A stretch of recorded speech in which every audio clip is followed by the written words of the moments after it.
Bonsoir à tous et soyez les bienvenus dans votre journal. Ce soir à la rédaction accueille Michel Ngoma qui est l'un des gérants du gîte Le Bengali. Avec lui également Tiffany, artiste locale que l'on connaît particulièrement. Bonsoir à vous deux. Bonsoir. Bonsoir. Alors vous êtes là ce soir pour faire la promotion d'un événement qui va se tenir ce week-end, ce vendredi, demain et samedi, du côté du Bengali en tout cas, pour donner un coup de pouce à cet établissement qui a été délabré suite au logement de ces familles décasées. On en parle tout à l'heure avec vous. Avec nous également sur le plateau Pierre Bellucci. Pierre, on parlera avec vous de cette affaire qui concerne le patron d'IBS. Oui, effectivement, dans quelques instants. Bonsoir, bonsoir à tous. Alors vous nous en direz davantage tout à l'heure, mais d'abord voici les titres de ce jeudi 8 décembre. Quelques semaines après le départ des décasés, nous nous sommes rendus au gîte du Bengali pour en savoir plus sur l'après. Et il se trouve que depuis plus d'un mois, une vingtaine de bénévoles s'activent pour relancer les activités de l'établissement. Peinture, contreplaqué, toilettes, cuisine, chambre, salle de bain. Les bénévoles tentent de redonner au site vie et couleur.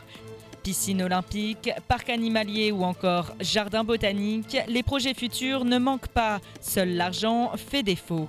État des lieux avant la réouverture partielle du site ce week-end, en ouverture de cette édition. Salaire, tickets restaurant, amélioration des conditions de travail et respect de la part de la direction, les revendications des salariés grévistes de Balou sont nombreuses. Après 3 jours de mouvement, direction et grévistes se sont réunis ce matin, mais les discussions ont tourné court. En effet, les salariés se sont plaints d'insultes de la part de leur patron et ont par conséquent immédiatement mis un terme à la réunion. Les négociations sont dans l'impasse et tous appellent la DIECT à la rescousse. Plus d'informations au cours de votre journal. Seule galerie d'art de Mayotte, l'Arabesque expose en permanence les œuvres de Gilles Renaud, l'artiste qui tient cette galerie, mais aussi celle d'autres artistes, amateurs ou professionnels. Demain, dès 18h, le peintre organise son vernissage coutumier avant les vacances de décembre. L'occasion pour nous de faire le point sur son art. Reportage à la fin de cette édition. Et en ouverture de ce journal, on va parler de cette affaire qui implique Théophane Narayanin, le patron d'IBS. Pierre, vous pouvez nous en dire davantage ? Alors, qui implique, on ne sait pas encore. Effectivement, il est en tout cas soupçonné d'être impliqué dans cette affaire.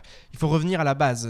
Souvenez-vous, c'était en septembre 2015. Une avocate, en collaboratrice de Maître Sevin, a été violemment agressée alors qu'elle rentrait justement dans les locaux du bureau de l'avocat. Dans ses bureaux, dans ses locaux, elle a été agressée par 3 individus avec un complice, un 4e qui attendait. Et à l'époque, c'est vrai qu'on se demandait pourquoi cette avocate avait été agressée. On savait qu'il y avait quand même beaucoup d'affaires sensibles qu'elle gérait, et notamment Maître Sevin, beaucoup d'affaires sensibles, dont effectivement l'une d'entre elles intéressait Frédéric Dachery, mais également Théophane Narayanin, concernant le rachat du terrain IBS par la société Vinci. Sauf que, effectivement, à l'époque, les procès avaient déjà eu lieu, il y avait déjà un verdict qui était rendu et les choses étaient quasiment rentrées dans l'ordre. Vinci avait obtenu justement ce terrain, avait racheté. Donc le nom de Théophane Narayanin avait très rapidement fuité en tant que commanditaire de cette violente agression. Ça, c'était les faits en septembre 2015. Forcément, depuis, une enquête a été ouverte. Ça fait plus d'1 an qu'il travaille. Et aujourd'hui, Théophane Narayanin se retrouve à nouveau devant la justice. Il a été entendu, il a été placé en garde à vue pendant 48 heures de mardi à aujourd'hui à la Réunion. Alors on suivra l'affaire très exactement, Pierre, sur... Oui, alors il y a encore beaucoup de choses à dire, notamment parce que Théophane Narayanin, aujourd'hui, est arrivé à Mayotte il y a quelques minutes. Son avion a atterri, il a été escorté par la police parce que cette affaire concerne à la fois la Réunion, parce que les personnes qui ont agressé venaient de la Réunion. D'ailleurs, ils ont essayé de repartir à la Réunion, de s'enfuir. Ils ont été arrêtés avant. Ils ont été placés, eux, 11 mois en détention provisoire, justement pour les besoins de l'enquête et pour ne pas notamment qu'ils s'entendent sur une version des faits. Ils sont ressortis. L'un d'entre eux avait accusé Théophane Narayanin avant de se rétracter. Donc ça, c'était à l'époque. Aujourd'hui, Théophane Narayanin revient sur le devant de la scène dans cette affaire.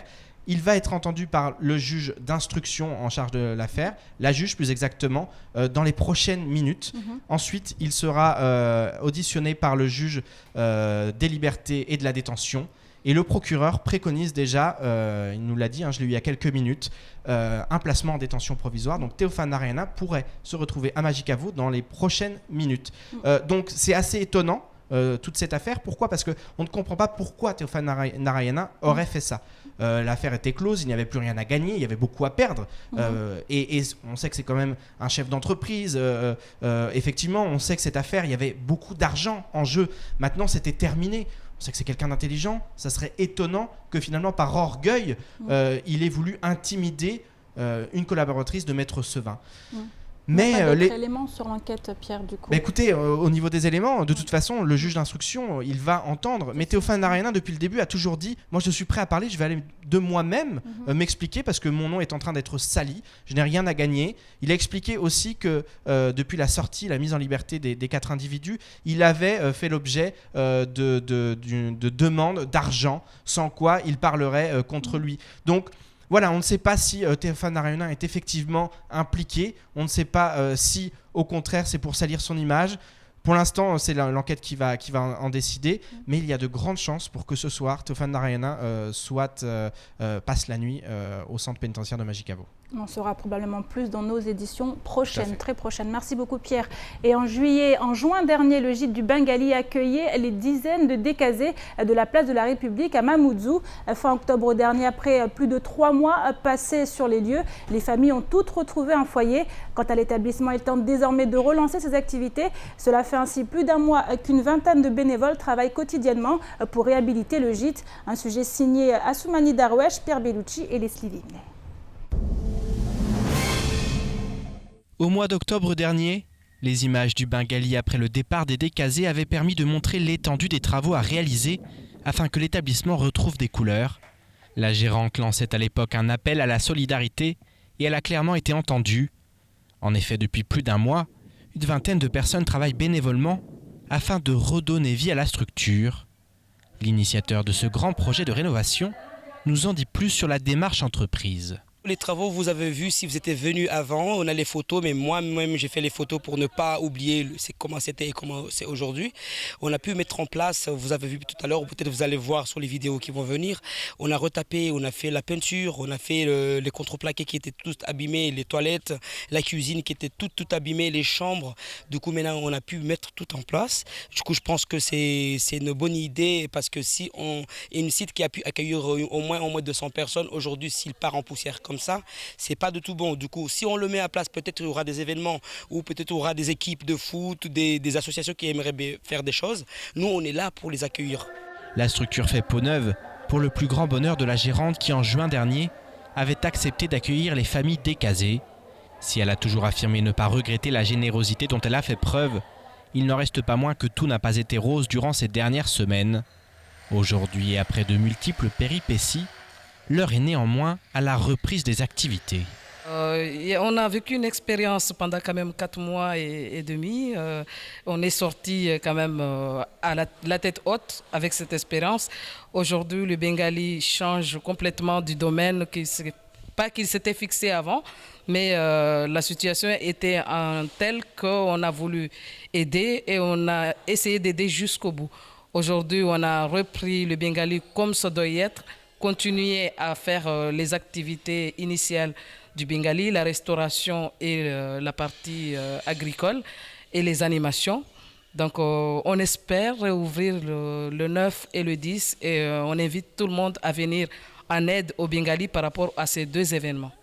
En effet, toute aide est bonne à prendre, même s'il n'est pas encore temps de crier victoire, car beaucoup reste encore à faire. Le message, je lance à tous ceux qui peuvent nous aider surtout à rénover parce que c'est pas fini comme on l'a dit, il y a plein de chambres qui restent, il y a des suites qui restent, il y a une piscine à mettre en place. Ceux qui peuvent tous nous porter d'aide, on est les bras ouverts à les attendre. Votre aide nous va être utile à rénover un site qui peut aider le futur et qui peut aider surtout les enfants, les grandes personnes qui restent à la maison. Et c'est là où on va se baser surtout. Ceux qui ne peuvent pas faire, on est là pour les aider. Par exemple, les handicapés, s'ils veulent venir passer des bons moments conviviaux à Bengali, ils peuvent venir. Du coup, n'hésitez pas à venir en aide. On est là, on est les bras ouverts pour ça. Parc animalier, parc botanique, piscine olympique, parc pour enfants, les projets ne manquent pas, même si pour cela des moyens importants devront être récoltés. Et cela débute dès ce week-end, puisqu'à l'occasion de la réouverture du Bengali, l'établissement a prévu de faire les choses en grand. Alors faire les choses en grand, c'est justement pour cela qu'est sur notre plateau, le gérant, l'un des gérants du Bengali, Michel Goma, et l'artiste Tiffany. Alors justement, qu'entendez-vous par faire les choses en grand demain et après-demain? Oui, comme M. Gasper qui l'a parlé, on a demandé aide à tout le monde qui pourrait venir nous aider, comme Tiffany, elle a porté son assistance en tant qu'artiste. Elle va jouer avec nous et le groupe congolais qui vit à Mayotte, qui seront ici.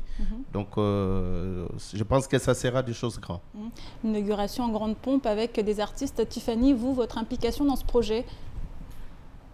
Je chante et je chante un petit peu de tout. Et chauffer un petit peu. Et pourquoi c'était important pour vous de participer à cela? Pour renouveler, pour renouveler Bengali. Oui, renouveler le Bengali, voir un nouvel endroit magnifique. Je crois que ça vaut le coup pour moi. Je me disais que ça vaut le coup parce que c'est en plein de la nature et en plus c'est magnifique. Et du coup... Vous étiez touchée par ce qu'avait vécu l'établissement? Oui, tout à fait. Alors Michel, dites-nous aujourd'hui où en êtes-vous très exactement? On l'a vu, les chambres ne sont pas encore toutes rénovées, mais l'établissement se porte mieux qu'il y a quelques semaines.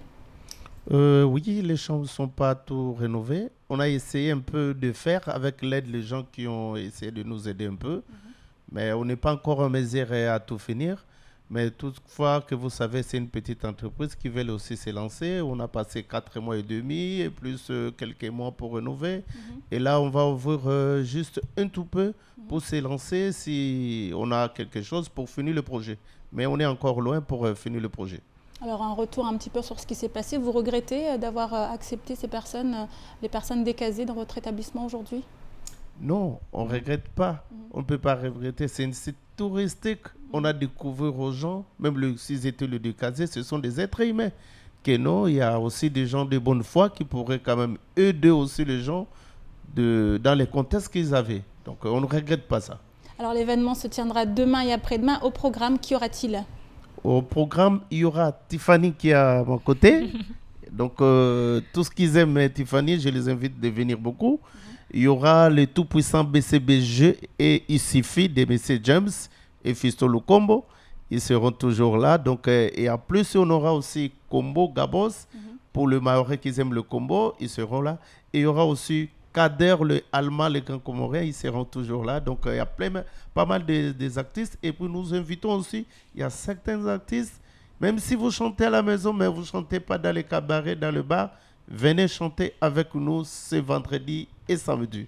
Alors on voit c'est une reprise qui est assez réjouissante. Alors dans les mois à venir, qu'est-ce que vous envisagez de faire, les projets? Oui, on a beaucoup de projets là-bas parce que le Bengali, ce n'est pas juste une ou bien salle de spectacle. Le Bengali c'est une entreprise de l'agriculture. On a le levage, on a l'agriculture, on mange bio là-bas. Tout est mangé et produit à Bengali.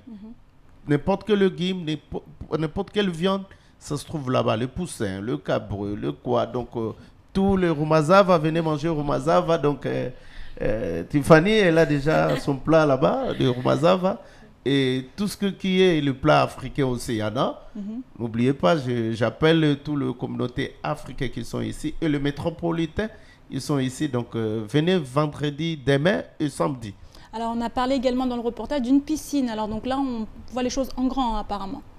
Oui, c'est ça que nous demandons, aide à tout le monde. Si vous voulez nous contribuer, même matériellement, la porte est ouverte pour que la piscine puisse finir et les chambres qui n'est pas finies. il y a toujours beaucoup de boulot là-bas. Venez nous porter aide pour que ça finisse bien. Alors merci beaucoup à vous Michel et Tiffany. Rendez-vous est donc pris demain et samedi au Bengali. Merci. Et aujourd'hui, qualifiée de véritable fléau, la délinquance fait de plus en plus rage dans l'ensemble des communes de l'île. Et pour y faire face, de nombreux citoyens désireux d'endiguer ce mal se sont constitués en collectif. Les communes ne sont pas non plus en reste, à l'instar de celle de Chirongui, qui, elle, a pris des mesures exceptionnelles, avec l'instauration notamment d'un couvre-feu. Autre commune très impliquée et soucieuse de la sérénité de ses administrés, la commune d'Aqua. À ce titre, le premier adjoint au maire était sur notre plateau ce matin. Il a ainsi évoqué la mise en place dès la semaine prochaine du dispositif voisin vigilant. Un dispositif qui n'est certes pas nouveau, mais qui a le mérite de responsabiliser chaque citoyen. Écoutons plutôt Swaba Achaka lors de la matinale de Kwezi. Aujourd'hui, il faut responsabiliser tout le monde parce qu'à chaque fois, si on jette la pierre à la police ou au service de la gendarmerie, on ne s'en sortira pas.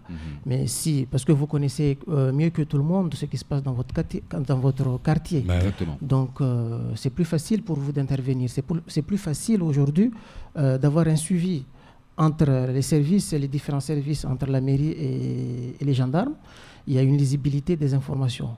Donc, c'est responsabiliser les gens, c'est-à-dire une coproduction de la sécurité. C'est-à-dire que rendre responsables les habitants de chaque quartier. Dans chaque quartier, il y aura un référent qui, à son tour, alertera les services de la préfecture, soit la gendarmerie ou les mairies, la police municipale. Et ensemble, on travaillera ensemble pour, à chaque fois qu'il y a des phénomènes inhabituels qui se passent dans un quartier, on pourra le signaler facilement. Et depuis plusieurs semaines maintenant, le climat social local est particulièrement tendu. Et ce ne sont pas les salariés du quincailler Balou qui diront le contraire. Depuis mardi, en effet, ces derniers sont en grève. Et pour ce qui est des revendications, 12 points ont ainsi été évoqués, parmi lesquels de meilleures conditions de travail, une augmentation des salaires ou encore plus de respect de la part de leur direction. En effet, pas plus tard que ce matin, les discussions n'auront pas pu avoir lieu. Les représentants des salariés dénonçant des propos outranciers tenus par le directeur dès le début de la réunion. Plus de précisions dans ce sujet signé Pierre Bellucci et Assoumani Darwesh. Les salariés de l'entreprise Balou sont en colère. Après 3 jours de grève, ce matin une rencontre s'est tenue avec le directeur, mais les discussions auront tourné court. Aujourd'hui, avec les négociations qui devraient avoir lieu, ça a encore une fois été démontré par cet employeur que chez lui, le dialogue social n'existe pas. C'est lui le patron, c'est lui qui détient tous les pouvoirs, c'est lui qui détient tous les mots et la construction de cette entreprise. Chose que nous trouvons très bizarre et très dommage quand on sait qu'on est dans une République française avec des normes qui devraient s'appliquer. Et de là, d'ailleurs, je profite pour lancer un appel à l'inspection du travail, à la DIECT en général, pour intervenir non seulement pour qu'il y ait des négociations qui s'ouvrent dans cette entreprise, mais aussi pour que les normes du travail soient respectées par l'employeur de cette entreprise qui est Balou. Nous savons tous, parce que l'histoire a fait que c'est une entreprise qui existe à Mayotte depuis un certain nombre d'années, mais ce n'est pas une raison, avec l'évolution institutionnelle de Mayotte, qu'on ne respecte pas les salariés, qu'on ne respecte pas les règles dans cette entreprise. En effet, si les salariés réclament une augmentation des salaires, des tickets restaurants et plus largement de meilleures conditions de travail, ils exigent aussi et surtout plus de respect de la part de leur direction. Il y a un refus de dialogue, mais nous, ce qui nous a choqués, parce que comme les salariés ils en parlent tout le temps, qu'il y a les insultes devant les gens, tout ça, on les insulte. Moi, je suis allée là-bas avec les salariés, les délégués du personnel et les délégués de Balou, avec quelques salariés, 2 salariés qui étaient avec nous. Il a commencé à nous insulter, en nous disant des mots bordel, putain de merde. Enfin, c'est des mots, certains mots que moi je ne peux pas dire, mais moi ça m'a choqué, c'est pour cela que nous on est partis. Il n'a même pas accepté d'ouvrir un dialogue, mais carrément il a commencé à insulter les gens en disant des mots qui vont à droite et à gauche que nous on n'a même pas compris. L'incompréhension semble grandissante et le dialogue difficile entre salariés et direction. Une situation qui ne serait pas nouvelle et qui amène Salim Naouda à réclamer une intervention de la part de la DIECT afin que le code du travail soit mieux respecté. Conditions de travail, il y a le salaire, il y a toutes les rémunérations, toute la paye qui est à revoir. Quand je parle de classification des postes, c'est que chaque salarié, parce qu'ils sont tous au SMIC, quelle que soit l'ancienneté qu'ils ont, et pour certains, ils n'ont même pas la prime d'ancienneté. Donc, il y a une construction de tout le système et de tous les droits des salariés qui travaillent chez Balou. Et puis après, nous espérons que les représentants de l'État ici à Mayotte, en l'occurrence la DIECT, prendra ces choses au sérieux et construira disons, un fonctionnement qui sera acceptable pour tous les salariés, non seulement de chez Balou. Parce que quand je parle de Balou, ce n'est pas uniquement ceux qui sont dans les magasins, mais c'est tout le groupe qui doit être revu. Et il faut que l'inspection du travail utilise tous les moyens juridiques et judiciaires pour que les choses avancent. Comme lors du récent conflit à Panima, la DIECT risque en effet de devoir prendre le relais afin que le dialogue social puisse prendre place. Et souvenez-vous, l'année dernière, Salim Naouda avait accusé la société MCG d'avoir corrompu financièrement Daniel Zaidani pour obtenir la DSP au port de Longoni. Daniel Zaidani, qui était à cette époque président du Conseil général. Une plainte avait par suite été déposée et ce matin avait donc lieu la délibération en appel du jugement rendu et qui avait condamné Salim Naouda face à Idanel, la société MCG et à Daniel Zaidani.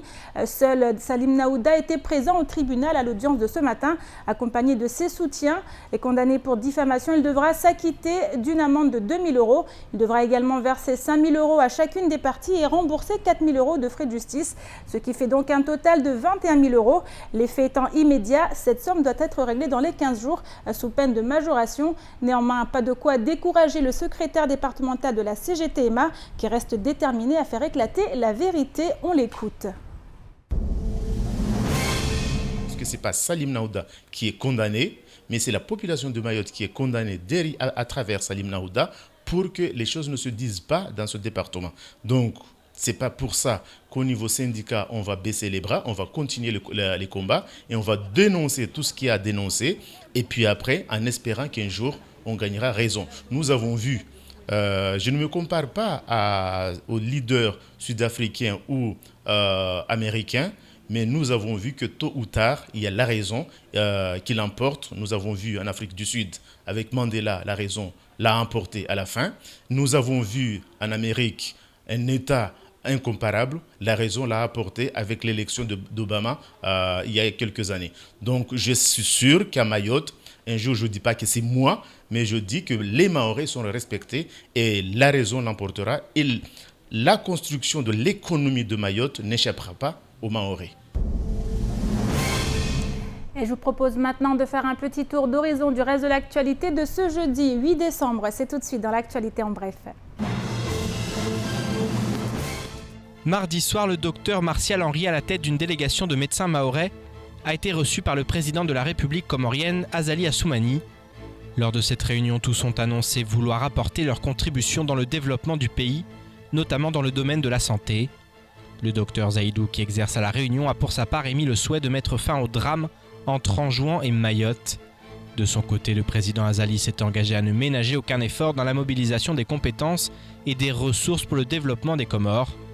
Avant d'ajouter, je cite, « Si l'initiative que nous avions prise en 1999 du tournoi de la Concorde, de rapprochement de nos enfants par le sport, avait été suivie, nous rajouterions aujourd'hui celle des relations au niveau de la santé et demain une autre relation sur la culture. Nous avons de grandes ambitions pour la santé dans notre pays et votre visite est à point nommé. En effet, au vu de la situation sanitaire du pays, ces grandes ambitions passent par une véritable coopération régionale. » À Mayotte, il y a parfois de quoi s'arracher les cheveux. Pendant 2 week-ends, la mairie de Mamoudzou a organisé l'opération Oura Afu Naonono, visant à nettoyer les différents quartiers du chef-lieu. L'opération a mobilisé plus de 15 500 participants et près de 300 tonnes de déchets ont ainsi été collectés.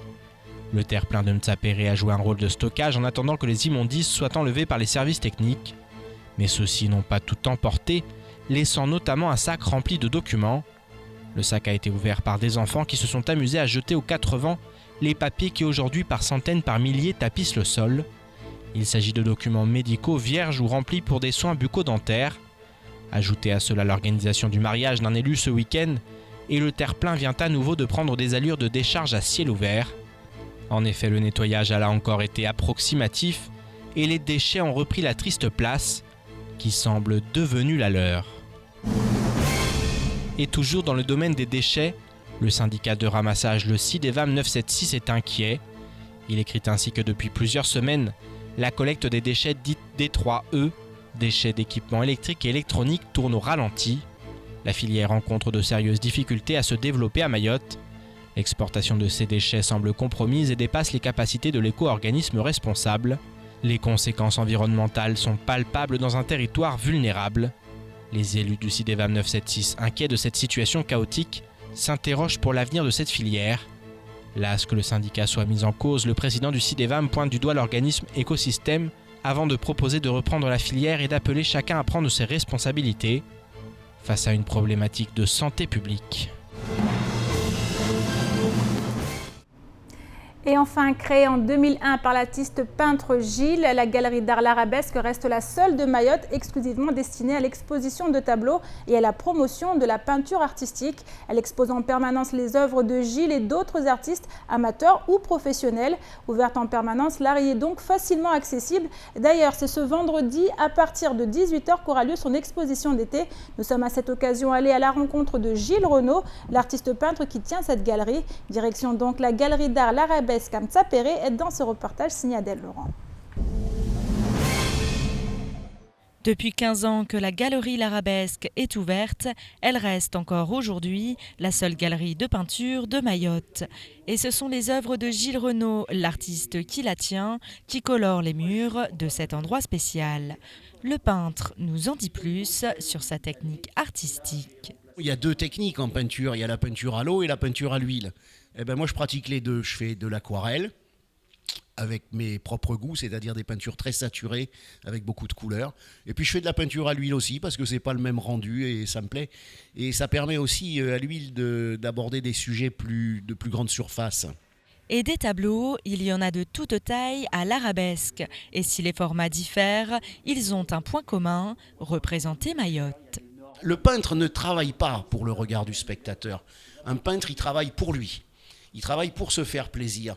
Et on travaille certainement pour transmettre quelque chose. Donc moi, ma peinture, c'est Mayotte. Et puis c'est une Mayotte un petit peu idéalisée, une Mayotte d'avant, à une époque où tout était plus calme, plus tranquille, où il y avait moins de circulation, où il y avait moins de monde, qui était Mayotte que j'ai connue il y a ne serait-ce qu'encore une quinzaine d'années.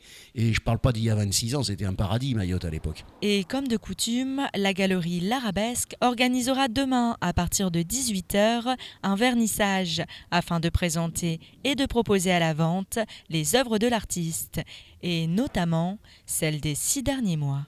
C'est une façon de rencontrer les gens, c'est une façon de discuter de la peinture, c'est une façon de faire connaissance, et puis autour d'un petit verre de l'amitié, et puis de regarder les tableaux. Un bon moment en perspective. Demain soir, l'artiste se propose d'offrir une peinture de même valeur pour toute peinture achetée.